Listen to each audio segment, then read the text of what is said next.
When I came to Australia, I didn't like the work pants I could buy here. So when I went back to Germany, I bought a couple of pants, these German work pants, really super sturdy, thick, traditional German work pants, and came back to Australia. And a lot of people asked me, oh, they are awesome. Can I have one? Can I have one? Squeegee Ink Podcast, Season 2. This podcast is sponsored by Blind Maggot, Magna Colours, M&R, Target Transfers, and Adobe Creative Suite. I'm Bastian. I'm running Fritz Print in Melbourne, and we are specialized in water-based printing. We don't do any plastisol. I'm in Australia for 10 years now, 11 years now, and we just started the shop last year. Yeah. Brilliant. Can you explain like what you were doing? Like you were working in another shop, weren't you? And like what led to you thinking you want to go out on your own and start up your own studio? Yeah, I had this plan like a long time already. I'm printing for 20 years now, and I started screen printing in Berlin. And I had that plan back in the days already. And then some coincidence made me go to Australia, and I got a job here very quickly as a screen printer, and worked with the shop for 10 years. Was first like helping hand, senior printer, production manager, general manager, and then after 10 years, I felt like it's time to do your own stuff. Yeah. Is that like a path that you would suggest for other people to like work in someone else's studio, learn the ropes, see if it's definitely for you and see if it's something that you can take on as yourself? Yes, I think so. I think it's pretty hard if you just start by yourself without knowledge. Mm-hmm. And it's always good to learn a bit before you jump on the deep end, you know? Yeah, 100%. So like you're saying you just do water-based. Were you just doing water-based in the other studio as well? Or is that something you thought, no, in my studio, I'm going to have, these are the changes that I'm going to put in my place? Yeah, exactly. So we mainly use plastisol. We printed water-based as well, but mainly it's a plastisol shop. And I wanted to get rid of all the dirty screens that are piling up. I wanted to get rid of a lot of chemicals you need to use for plastisol. And I printed with with water-based in the very beginning when I started. I like water-based. I like the feeling. And not many people printing like that many colors, just water-based. And I think that would be I thought that would be a good idea. So, yeah. And here I am. Yeah, perfect.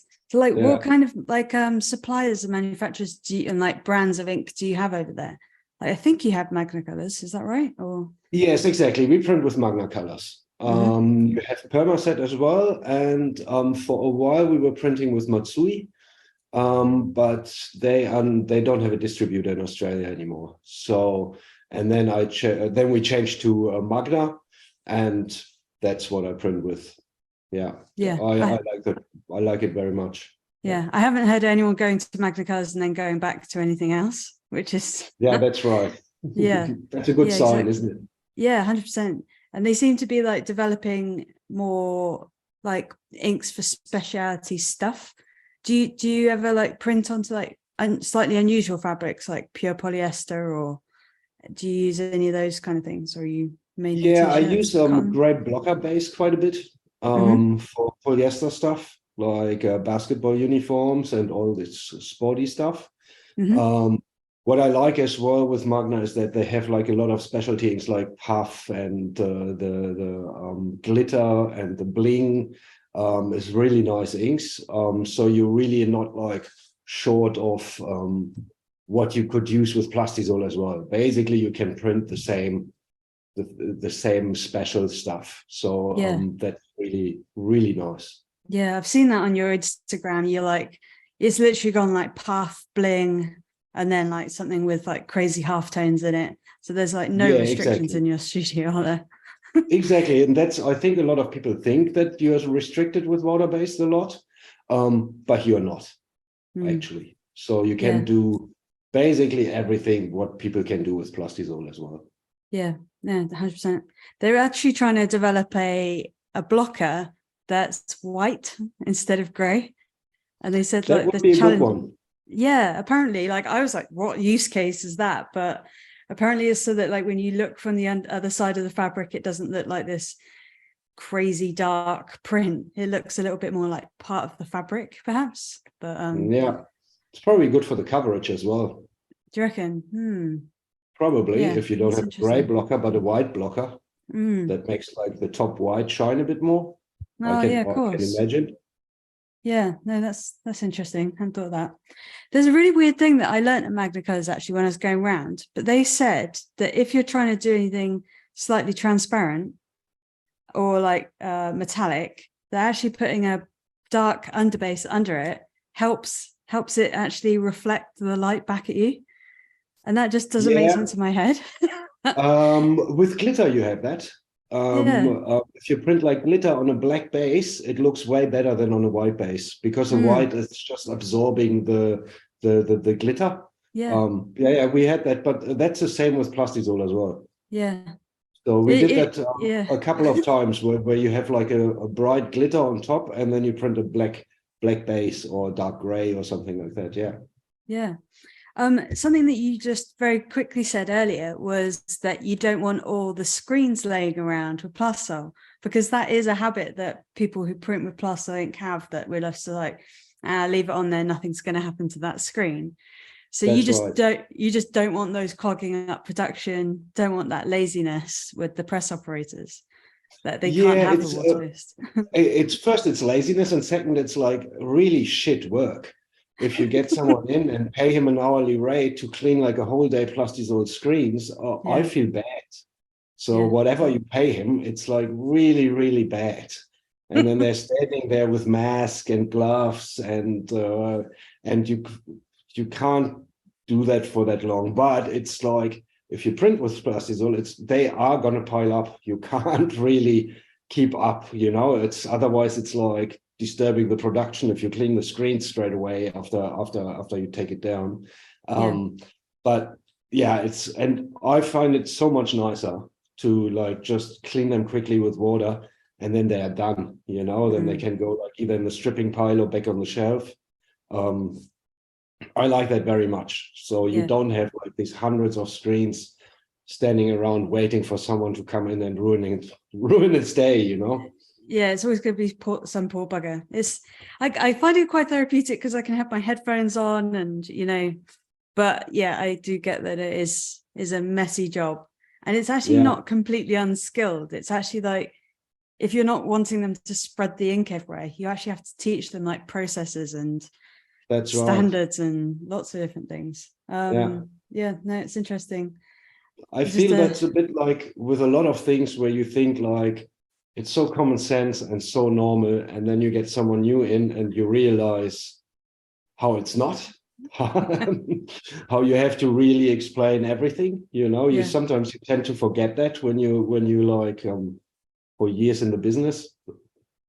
No, definitely. Can you talk to me about like your client base and whether they're asking for like those inks, or if it's like what kind of clients are you normally servicing? Because you said you have got like sportswear and stuff like that. Is it very general? I do sportswear.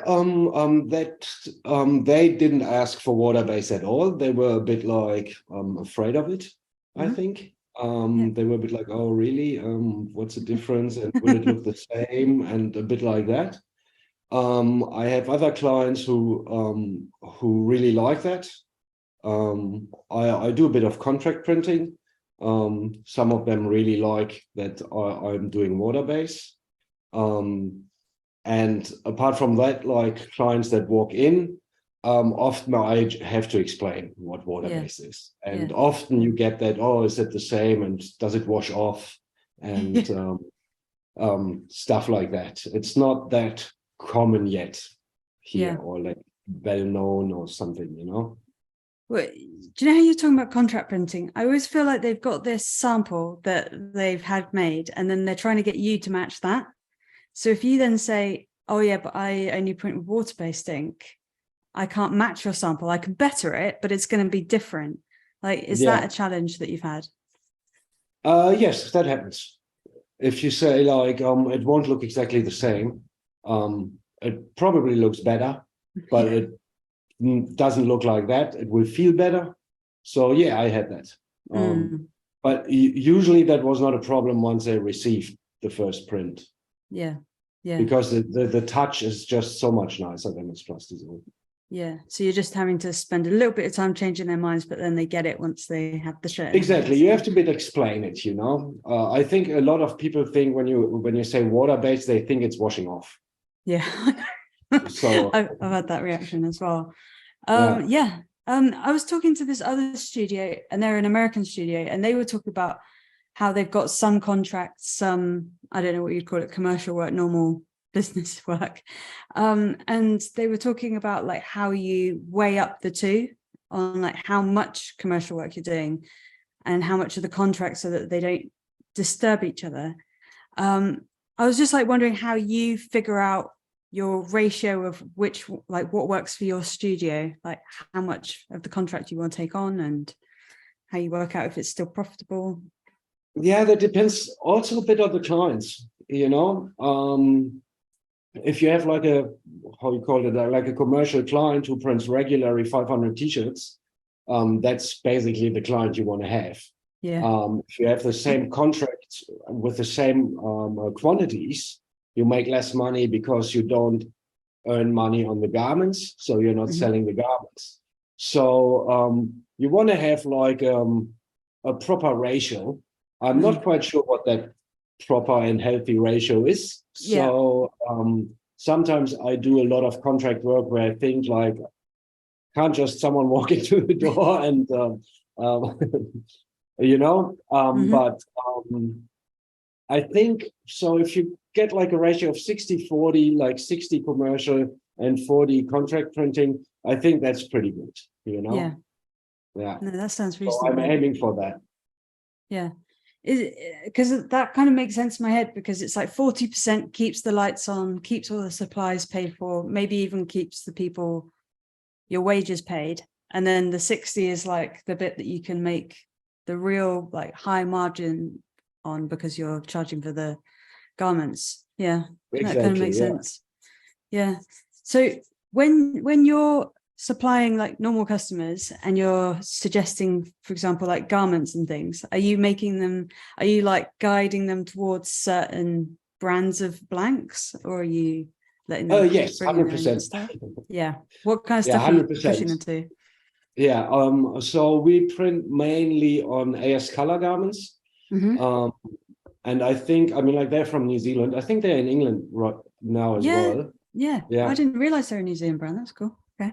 Yeah, it's a New Zealand brand, and they started here 10 years ago, or even a bit longer.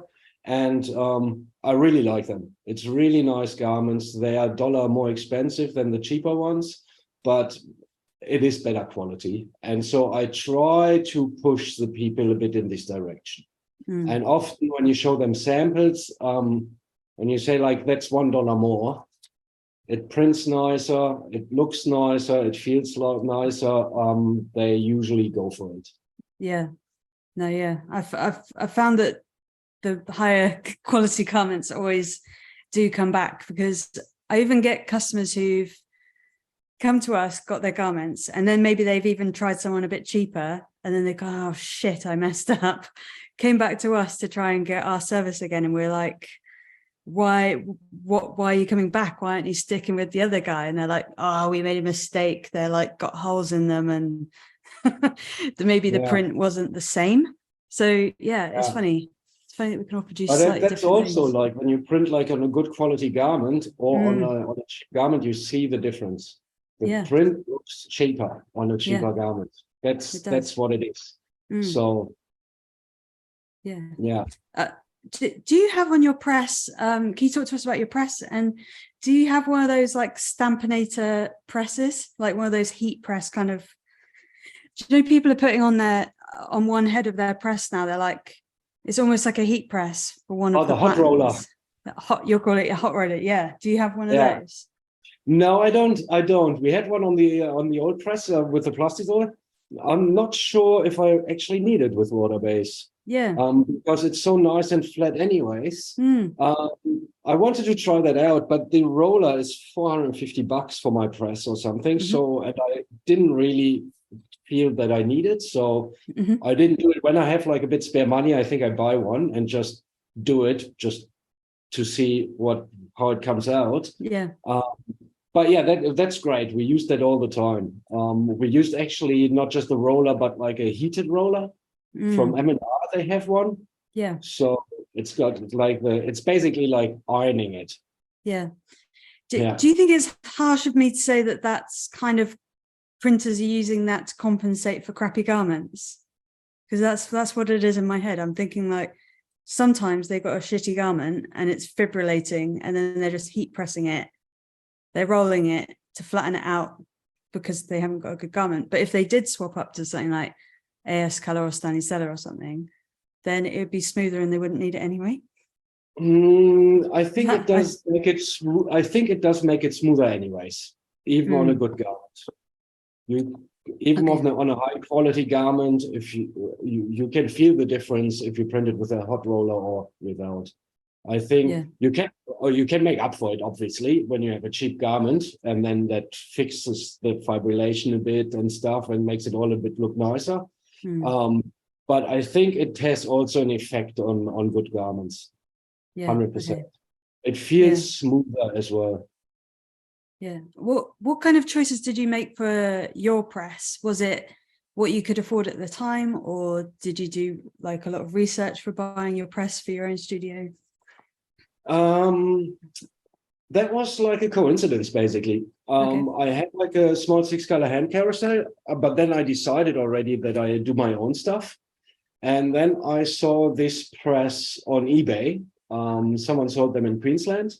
And I called him and he said like, my press is awesome, looks great, always good serviced. And then I called, it's a Tess. And Tess, they are sitting not far away here in Melbourne, Dandenong.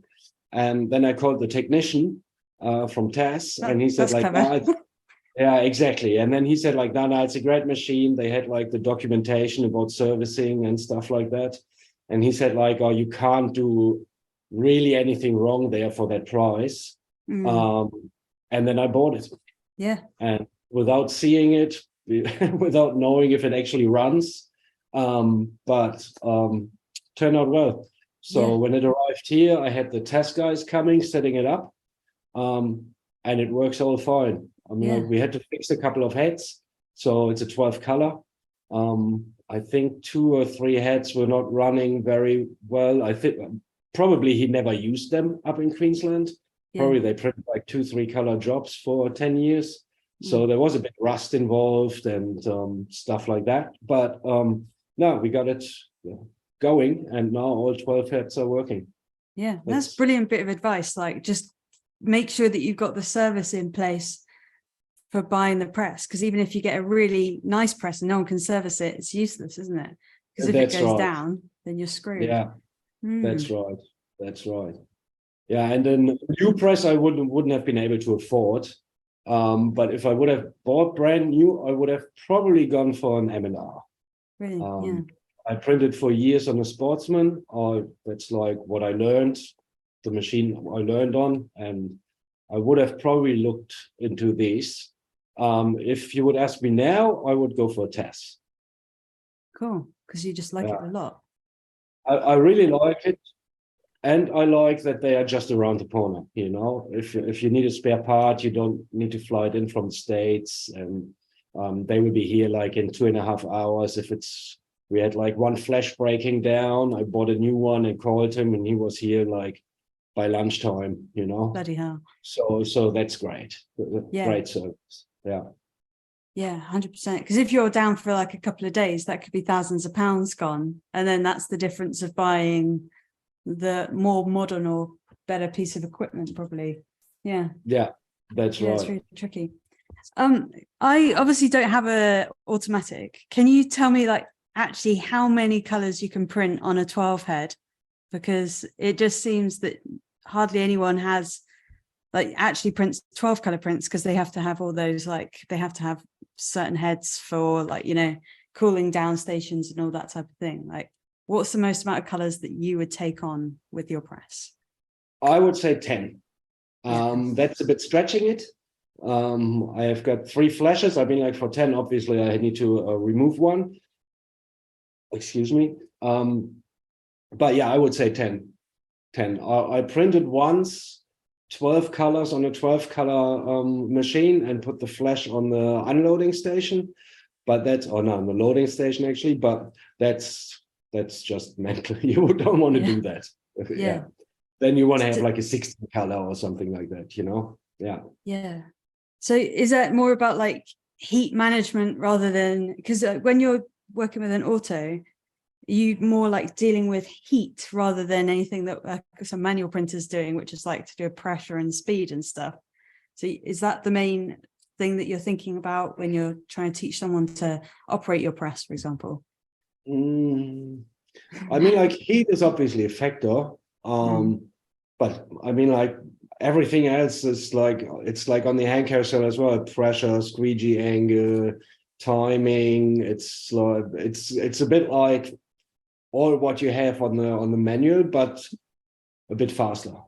More scary because you can mess up more, right? Exactly. I have got 14 boards. If one round is fucked, it's 14 shirts. Yeah. You know, if you have a job of 50, that's a big chunk of it, you know? Yeah. And then with Waterbased, you can't even just keep the screens on there like you can. So you're like, That's right. So when you're talking about like, do you have any, like, how do you do the pre-reg stuff? Do you like have a system, or are you lining your screens up by eye and like sticking film on the platen, or how are you doing it? Yeah, at the moment, I mean, like back in the days, we on the M&R, we worked with the Trilog system, which is amazing. And they have a similar system for the TES, but just if you have a direct to screen printer. So if you, otherwise you need to really put the film always at the same spot. So we are thinking about like how we're going to build something like that, but we don't really have a conclusion yet.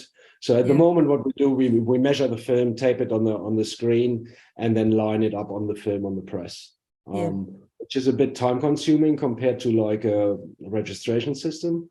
But that's how it is at the moment. Yeah. Okay. I understand. Do you think that's the most, like, what's the most difficult thing to teach people? Like what does your team look like at the moment? Are you teaching anyone else to operate the press, or are you taking those jobs on yourself? Mostly I do it myself, but I have like 2 guys I'm teaching here.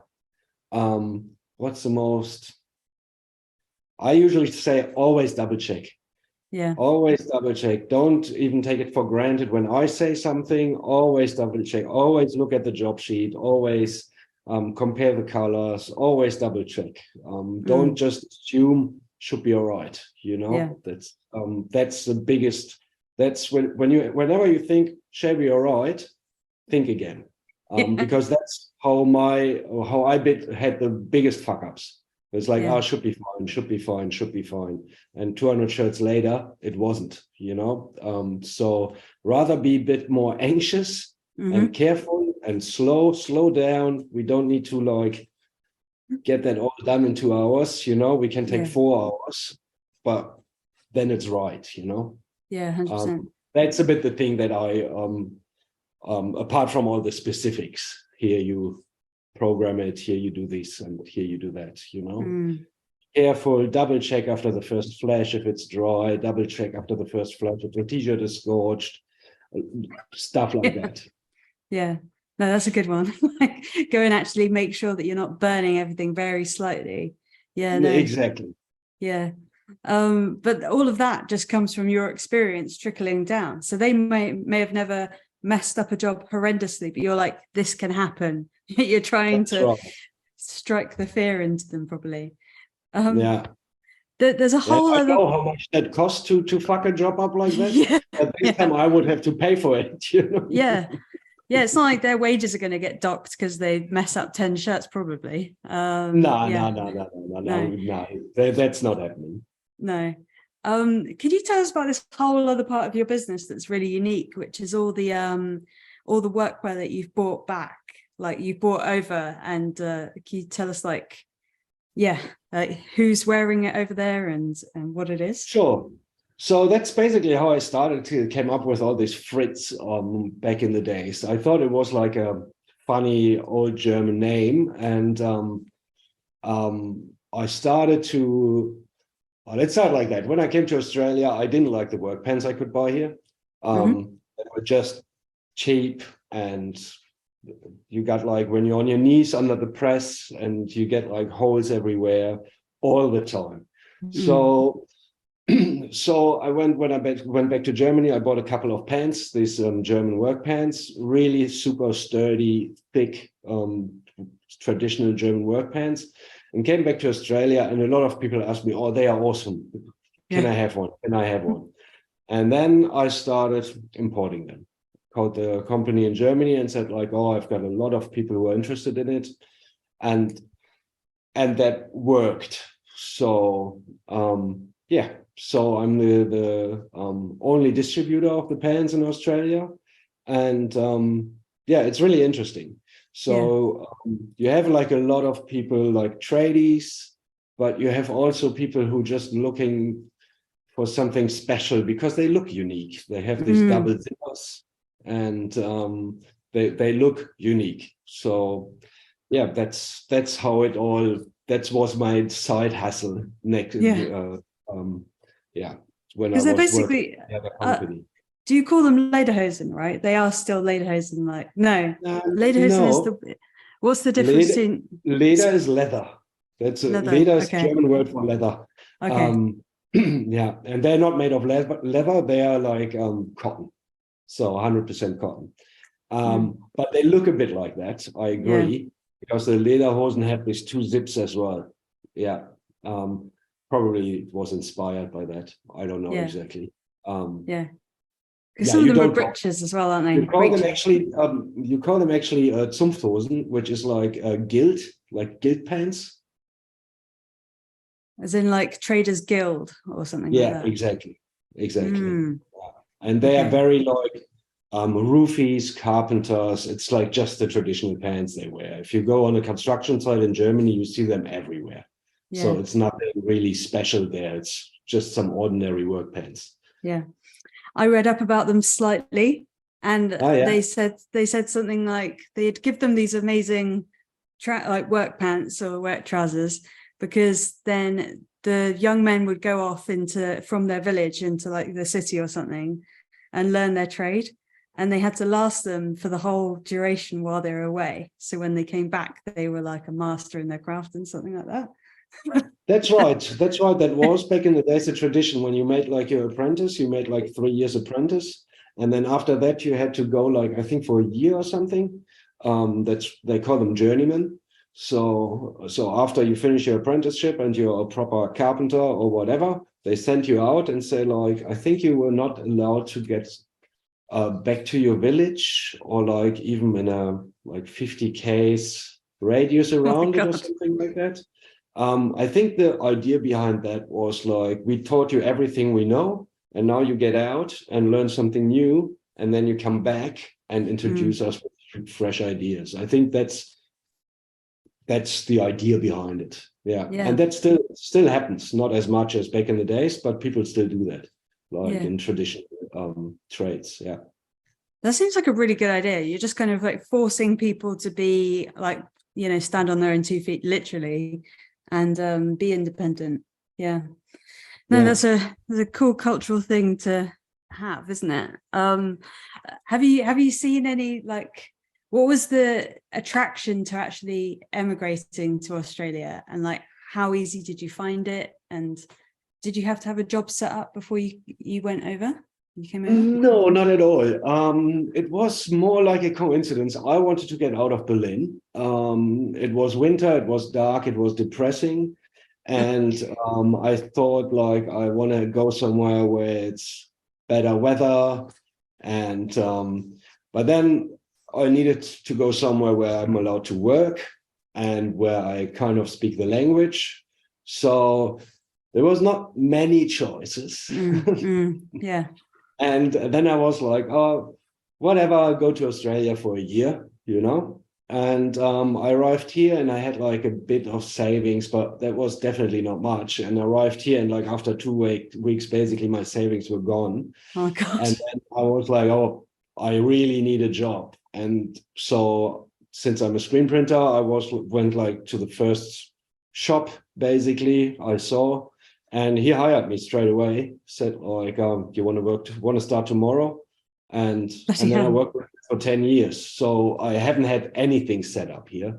But it worked out very, very well. So it was really, for me, it was easy. Yeah. But obviously it's not for everyone, I was a bit lucky as well. Yeah. But I think we've had a conversation before about you saying that actually Australia, they need more screen printers in Australia. So that's right. Yeah. What That's are right. those kind of lists or something that they've got of occupations that they need to fill? Or yeah, we have a labor shortage here anyways, and that was 10 years ago was the same. And for example, screen printers, you can't get in like a real apprenticeship as a screen printer. So if you become a screen printer here, you learn it somewhere. You start stripping screens somewhere or cleaning or being a helping hand, and then it evolves a bit. And I think that's a bit the problem. So you never have someone who says like, oh yeah, I'm doing that for 10 years, work there and there and there. You have a lot of people who say, oh yeah, I did a bit here and it did something there, and I did screen printing once or something like that. If you have someone walking in through the door and say like, oh, I'm doing screen printing for 15 years, this shop, that shop, you get hired straight away. We had like this American dude we worked with like 5 years. He walked in and he was basically hired straight. It was like, oh, you want to start tomorrow morning, because I've got this job right here. Don't let him go. Yeah. That's really funny. And you have like screen printers on the Australian government release like an occupation list, what kind of trades they need, and screen printers are on that list. So that was a bit my ticket, because back in the day, screen printer was on the list as well. So I got a sponsorship from my boss. And that worked really well because it was a trade that they looked for, Yeah, that sounds perfect. Like it does seem like you've made it quite easy over there, but I'm sure you've had like some difficulties as well. But do you find yourself like going back to Berlin like every year or something to see family, or are you quite settled over there? No, I haven't been back for 5 years now, I guess.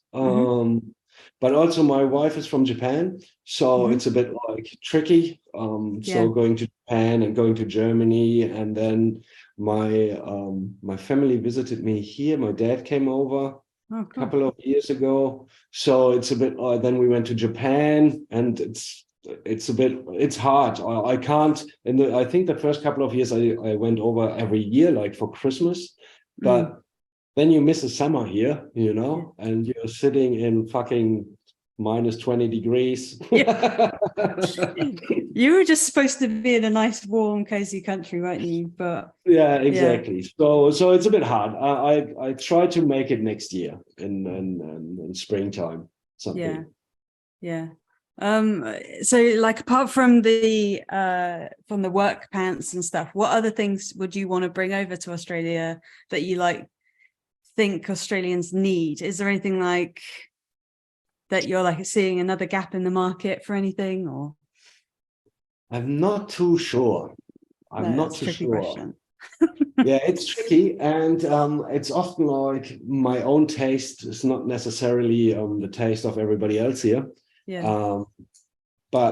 And the other thing is it's a lot of work to start something like that as well. I'm not sure if I want to do that again. Yeah. You want to phase it out with the screen printing and just have it as cool side hustle. I'm like, I keep the pants business, but that's more like a bit like a gimmick, Yeah. Yeah, that's cool.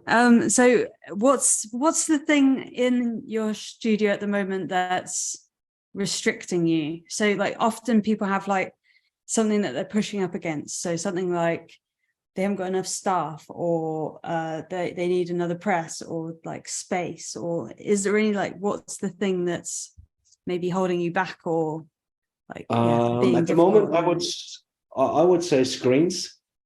I need more screens. Really? Yeah.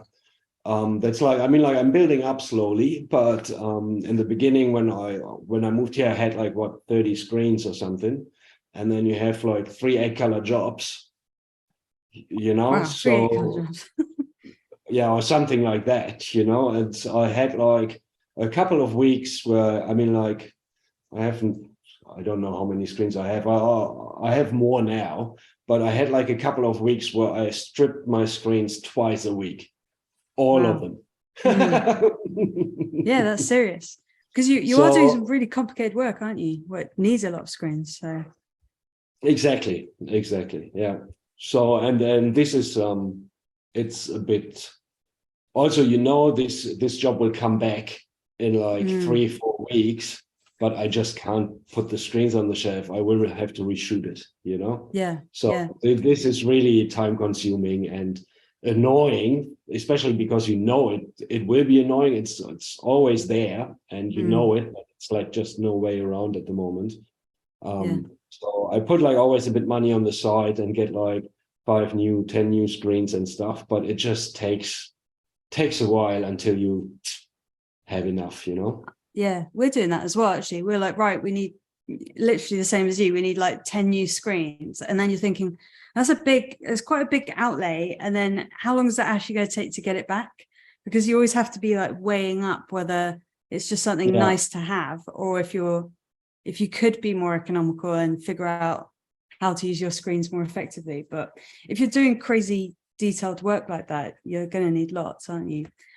Yeah. Can I ask you about like how you deal with like artwork separations and stuff like that? Are you doing it yourself? Are you sending them out, or like who does all of that kind of work? I think 90% of the separation I do. It depends a bit. If like nowadays you get like a lot of vector-based stuff, so which makes it really easy. When I get like simulated process or stuff like that, I source that out. So I have a guy sitting here also in Melbourne. He's doing great stuff and he's in the business for, I don't know, 25, 30 years or something. And he's just magic what he does. Photoshop, you know. So if I have something where I think like, nah, I don't want to touch this, I give it to him. So like what kind of guidelines do you need to give to people when you're outsourcing it? Because I've always done it with like separation software in-house and stuff, but do you tell them like this is how many heads I've got on the machine, and how much guidance do you give them, or do you let their experience guide you instead? What the guy who does the separation for me, he knows how many. Usually I call him and send him the artwork and ask like, what do you think, how many colors? And then he says 8, and then I say, let's make 7. You're trying to squeeze him down again. He's so it's a bit like spotlight. It's a bit negotiable, you know. Or sometimes he calls me back and said like, mate, we really need another gray in there or whatever. And then it's like, yeah, all right, let's put the other gray in there, you know. So no, he's pretty good. He knows my press. I know him for 10 years now as well. So it's always a good chat. Do they also tell you like the order to do it in and when to do flashing, or like how really they guide you that? No, not the flashing. He tells me the order usually. Sometimes on the press you can change that. Sometimes it looks just better if you print whatever the blue after the red instead of before or something like that. But usually he gives me an order. But flash and stuff like that, that's up to me. So like, are you ever designing and printing for yourself, like your own artwork or designs, or you literally don't have time for all that? Or like that's basically how I got into screen printing. Doing your So own stuff. yeah, exactly. That's why I wanted to learn screen printing and why I was fascinated by it. Like, oh yeah, I can print my own design on a t-shirt. But I'm not big of a designer actually. And but yeah, back in the days, that was like one of my major things. Like, oh, that's awesome, and we can put all kinds of political stuff on t-shirts, and yeah, I love that. But I'm not really a designer, and here I'm selling my designs, and I'm not good in it, or it doesn't. Yeah. It's not my thing, you know. Yeah. I'm a pretty bad designer. I'm not but I can spot when it's good, and I can like commission stuff. But if I sit there with like a pen and paper, I can't actually draw. But I'm also like a technician. Do you think you're more of a technician? Yeah. Yeah, I'm a bit like this as well. Yeah, I'm fine with that. I can take other people's beautiful designs and break them That's down. right.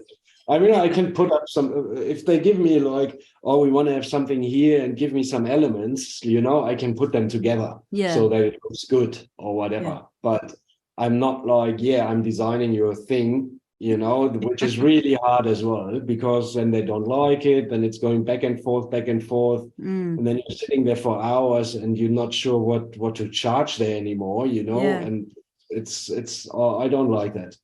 Yeah, no, that's tricky.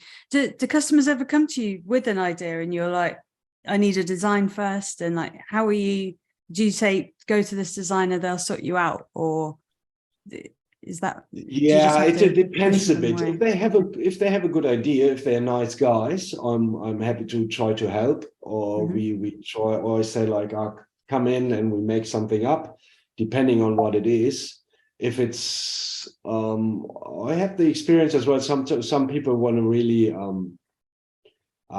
save the money for the designer and want to make a company logo, and so, I'll just put something together here, there, and there.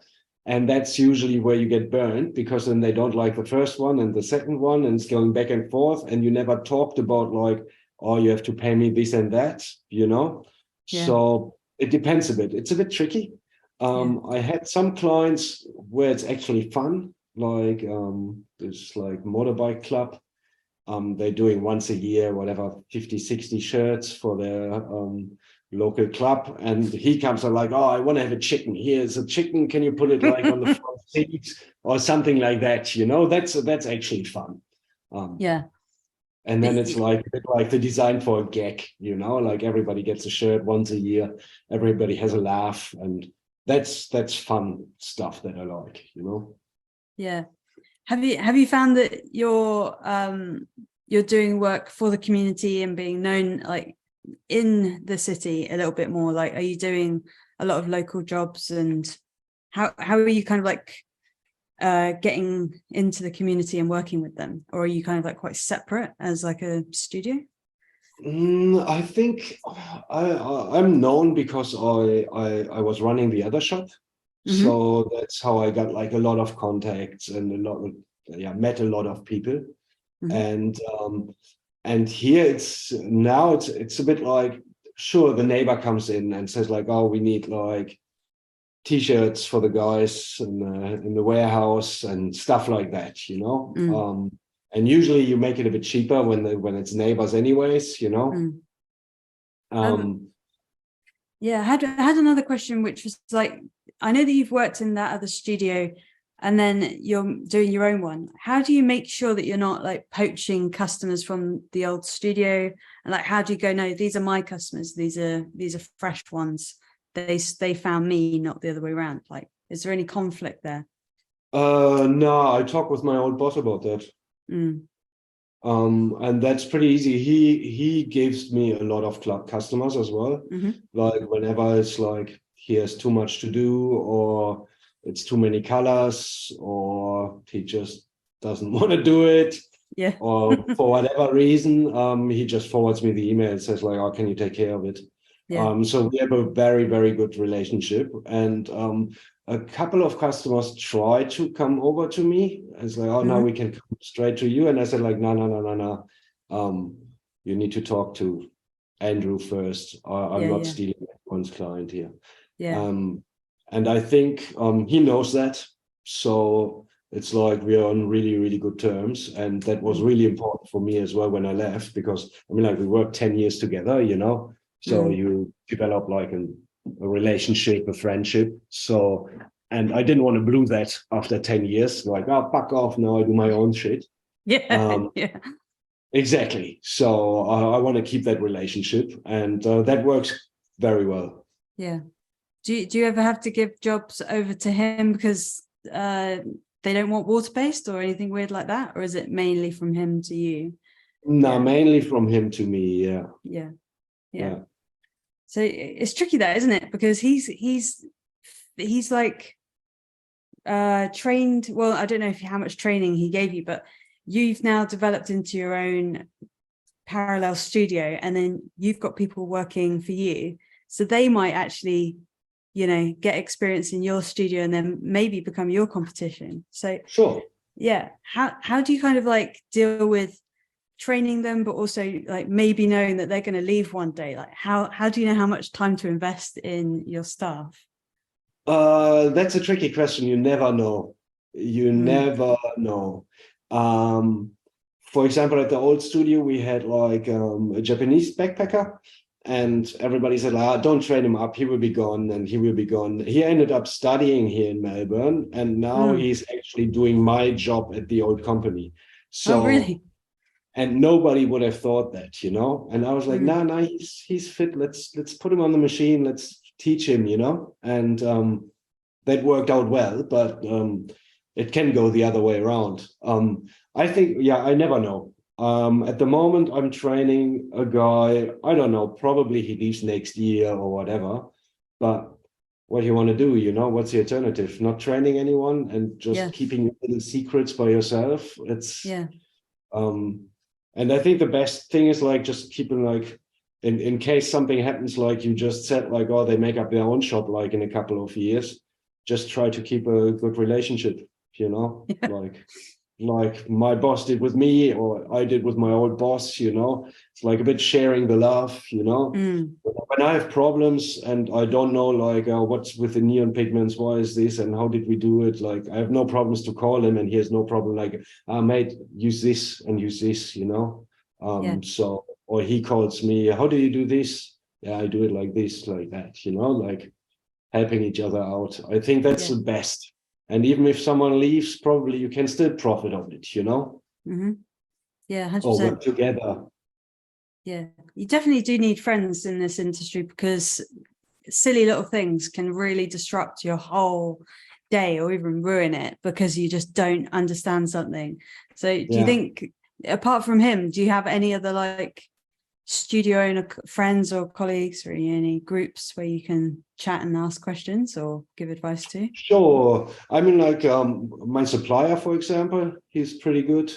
You can always call him. He's really nice and always likes to explain. And then I'm a member of a couple of Facebook groups. I'm not really talking there. I'm more like sneaking, and like there are a lot of problems that like just always come on 2 weeks, you know, stuff like that. But yeah, I'm trying to keep myself a bit up to date. Look what's like. I like your you mentioning like the white blocker. That's an interesting. I will have a look at it straight away.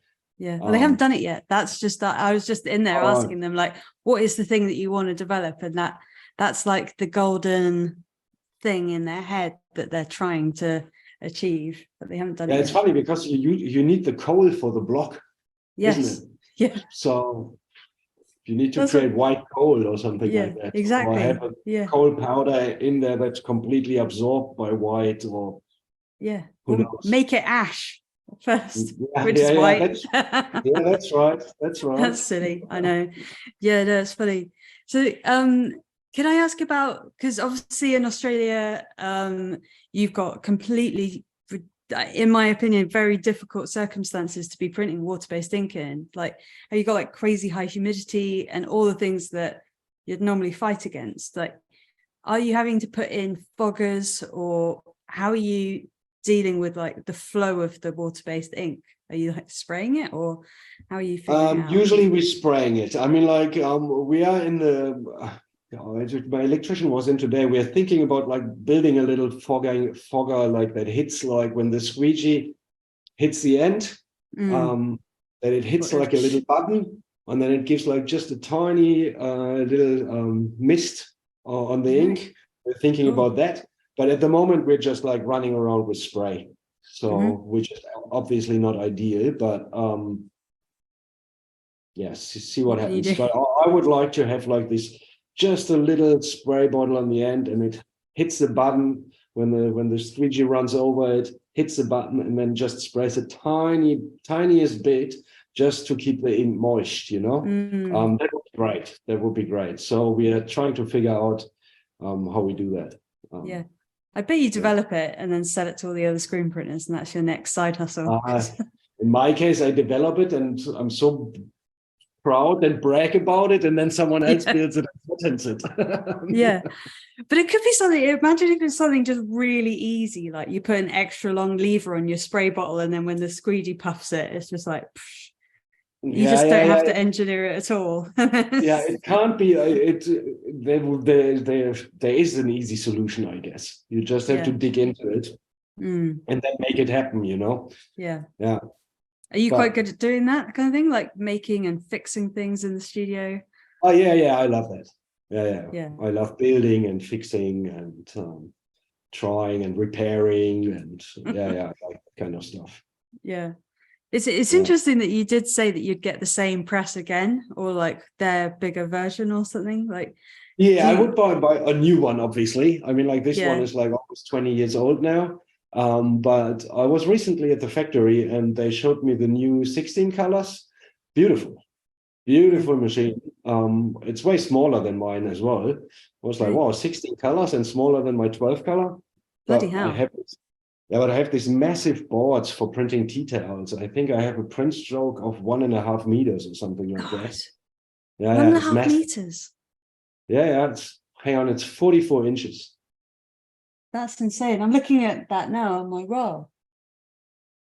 So you have to go that. The tea towels aren't that big, are they? Like, how big do you have to go? That's just the maximum capacity, and then you go here for tea towels. Is that right? Yeah, exactly. That's a maximum print stroke. You know, you can adjust it, obviously. You don't have to make like 1.5 meters when you have like a design like that, you know? Yeah. Sure. Does it become does it become like less accurate at the beginning and then like accurate and then less accurate again? Or how does it apply that much perfect force? It depends on your off contact and the screen tension. I think if you have everything dialed in, it shouldn't be a problem. Wow. Yeah. That's insane. I've never thought of that. So it's just the footprint. Bigger designs like whatever, 60 centimeters was the biggest one, I guess. And there you can have easily problems with the rego if like just the off contact is a tiniest bit higher, or the screen tension is lower on the one mesh than on the other.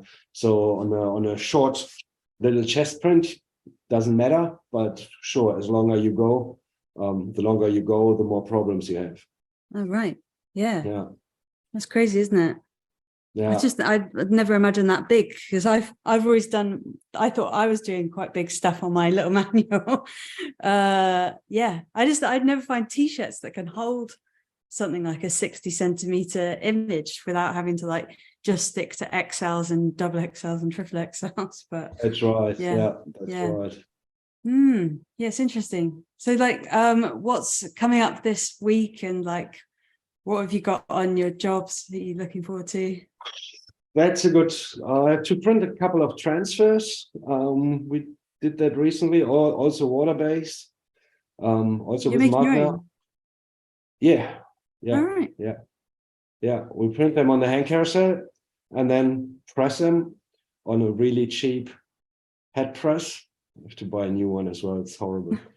I bought it for one job for $150 or something like that. It did the jobs, and then I was greedy. It's like, I do another one with it. Yeah. No, but that's how kit sticks around, isn't it? It's because it's not dead yet. Yeah, exactly. Yeah. No, it's all right. It's working. As long as it's working, I'm going to use it, but it's not really great. So it's like not the heat all around, not the same heat. It's a bit colder on the edges, and so it's a bit iffy. And then we have like a couple of cat-related things, a couple of bands, and a couple of basketball stuff. Cool. And That's good 2 spread. tattoo studios. So that's what's going on for next week. Yeah. Nice. All this week. Yeah. Yeah. Perfect. That's a good spread then. So you kind of got like 2 of each almost. You got like some That's sports right. tees, some tattoo studios. That's right. That's right. Yeah. Yeah. I really like tattoo studios and bands, because that's like usually the nicest designs. Yeah. I mean, And I they're like know quite easy people to who work with. really like, one color print, one color print, one color print, but I really enjoy like being a bit challenged. Yeah. Have you ever like actually, are you quite a tattooed guy or anything? Because the tattooists often want to give you tattoos, don't they? So. Yeah, I've got a couple. Yeah. I accidentally fell into that trap, like you do a job for them and then they're like, oh, just come down and I'll give you payment in tattoo work. You're like, I don't even know what I want, but that's a slippery slope. Yeah, that was my left arm. That's the reason for that. That's funny. Yeah, that's cool. So do you think you're quite happy with the clientele base that you've got at the moment? Is there any other like sectors that you're trying to get into, or are you like perfect customer that you're like you're working hard to get, or are you just waiting for them to come to you? I wait. Yeah. No, so far it works really well. And I mean, like considering we are up like for a year now, I think the press, actually, we set it up like 11 months ago or something like that. I think it was beginning of December last year where we set up the press. So it's like I try to consolidate everything a bit, like try to put structure into everything and organize everything. I mean, like the warehouse was completely empty when we moved in. So like the inks were on the floor and, like building ink shelves and like just bringing a structure into it, like in a process, like with the 2 people who I'm working with. And when we got this and we have the feeling everything runs smooth, then we see like further.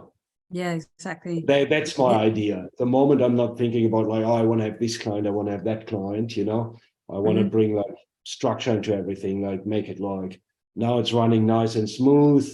We make a bit of money, that's also in the first year, like, yeah, it's scary though, isn't it? But you've gone into it in a really scary year because of all like energy bills and stuff. Has it energy a massive concern over in Australia? Because it's massive, it's horrendous for us. It's like doubled. Yeah, I know. Europe is horrible. Here it's not as bad. Because we export a lot of coal and gas, and so I think we don't need to, like, Europe has to import everything. Yeah. I mean, like the prices are rising here as well because so stupid. They export the coal, but the consumer in Australia basically pays world market prices because they export the coal. So. Australians can't say like, oh, we pay less because it's ours. They say like, oh, well, then we ship it to Britain. Yeah, or wherever, exactly. No, yeah. So, yeah. But it's not as bad as in Europe. I mean, like, I hear horror stories from my family and from friends as well. And here it's not as bad, but certainly a concern. Yeah. I would love to go solar. You'd love to go solar? Yeah. Well, you've got the sun for it. Yeah, exactly. Yeah.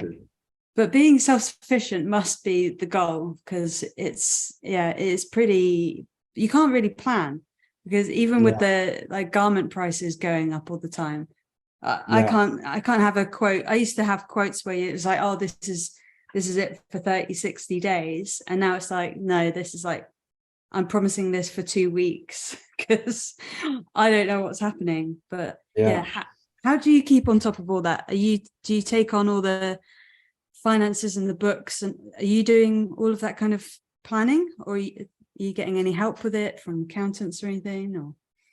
Or let's say I'm not doing any planning. But I mean, I have the same problem also with garment availability. Someone asked, and you look it up, because the whole 2 years was like always horrible with like you couldn't fulfill any orders because this is out of stock, that's out of stock, this is out of stock.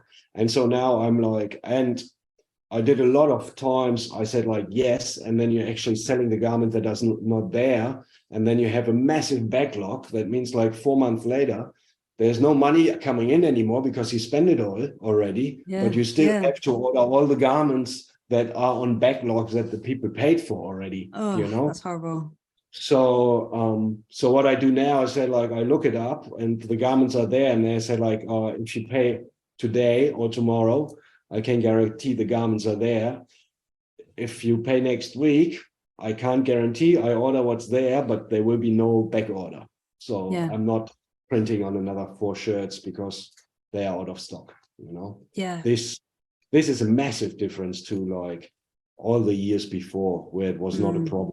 You had that kind of jobs probably once or twice a year, and then you can say like, yeah, I print these 4 shirts for you when they come in. You know, but this is just not possible anymore. It's crazy. But surely that's like helped by you guiding them to like one specific type of shirt, because then you don't have to do all the looking around, because that's something that we found. Like we just took out 90% of the catalogue, and then we don't have to go searching around for like 10 different shirts and figure out how to print on them. And so that's right. Maybe honing down what they can have. So no, you haven't got choice anymore. But I mean, like that was last year a couple of times, like, oh, they need these black kids shirts in the order, like they don't have black kids shirts, so you're looking on every other supplier, just give me whatever kids shirts, I don't care. I just need 300 kids shirts. I know, everyone's like, we need like our own little black market. I'm sure someone's just stockpiling it all anyway. Probably. Someone with deep pockets, they've got all the kids shirts. That is funny. I was on a podcast though, and I had a huge stack in front of me of all these black hoodies. And then I'd had them for weeks, and then they were like saying, I just can't get these specific black hoodies for love of money. And I'm like looking at that pile of huge garments, and I've got the ones that he is competing with me to have. Yeah, it's funny. So you were the hoarder. Oh, well, accidentally, I was just a bit quicker on the button about getting them. Yeah, it's definitely who you know now, like how you can get your stuff. Yeah, it's a free for all. Are there any like shop hacks or anything that you think you've developed that you could tell anyone about? I was actually, after we talked about that last time, I was really thinking about it, but I think like documentation is really the one. Write it down so you don't have to guess next time. Write down the recipe for the ink, write down how many rounds you did, even flash times. I mean, I don't do that all the time, but like in which order you printed it. And if it's like not something where you think like, oh yeah, that's easy, that's obvious, just write it down, and it will save your life later. It saves your life. And I had that like when we started the whole thing with like putting like the job sheets in an archive and like really make sure. And the first time it happened and you pull out the job sheet and you have all the infos in there, you're like, hallelujah. And then you don't have to guess like half an hour, which red did we use? Do we have still some sample prints, some test prints somewhere in the box? You know, it's like, what color did I print last time? For how many rounds was it? You know, you don't have that anymore. And this is just a great help. It's a bit annoying, but it costs you like 5 minutes more. And the 5 minutes are annoying, but the half an hour later, like half a year later, is even more annoying, you know? So that's what I would say, documentation. That's brilliant advice. Can I ask you just one last question? Do you have like shop management software, or have you figured it out in another way? What do you think? It's No, worth I it? don't. I looked into Printavo and Tsum, and there are a couple of others. But frankly, I just couldn't afford it. Yeah. So And hiring another I just person. I do everything with templates. I have like Excel templates for run sheets, for basically for everything. I have a template, and that's the way to go. I mean, like I'm still interested in this shop software, but need to print a bit more t-shirts for that, I think. Yeah, exactly. Do Just you use any- wait until that's the pain point, and then maybe make the jump. Yeah. Do you use any? I've looked into Printavo too, and I got all the run throughs, and I was like, oh my God. So the decision for us was either we put everything into this, but we had so many different parts to our business that it wasn't like 100% shirts. So we were going to have to put all our calendars and work in all of our other custom products into Printavo. And it was just too much of I might as well have paid someone to sit in the corner and process it all for me. Yeah. And that would have been easier than changing everything. I think that's how they get you as well. Like they get you to invest all your time and processes into it. So much, even the payments. So you have to take payments through them now as well, and they take a percentage. Oh. That was like a recent uproar with Printavo, apparently. But they make it so difficult to leave that you can't. So then you're stuck. So yeah, it might be really brilliant and efficient, but I want that freedom so that I can change part of my business or like. So yeah, I just use Asana for tasks and calendars and things, and then I'm really heavy on the templates like you. So yeah, there's nothing that I've found that I can't do with my own automations. So that's right. I think it makes more sense when you have really like when the shop is so big that you don't have an overview over it anymore. You know, I think that it makes really sense because otherwise everything is out there and you just sitting in your central command and don't actually know what's going on, what's ready, what's be printed right now, what's printed tomorrow and stuff like that. But same. It was just too expensive for a lot of things I probably don't need as well. Exactly. At the moment. Yeah. But a lot of these calendar ones are they're just adding features constantly and integrating and everything that you now when you look at it, they're very, very similar. Whereas it used to be they were at the forefront. Yeah. Cool. Well, I really appreciate all your time at the end of the day and stuff. I know we had to do it where it's late for you. Thank you very much. Have a good day.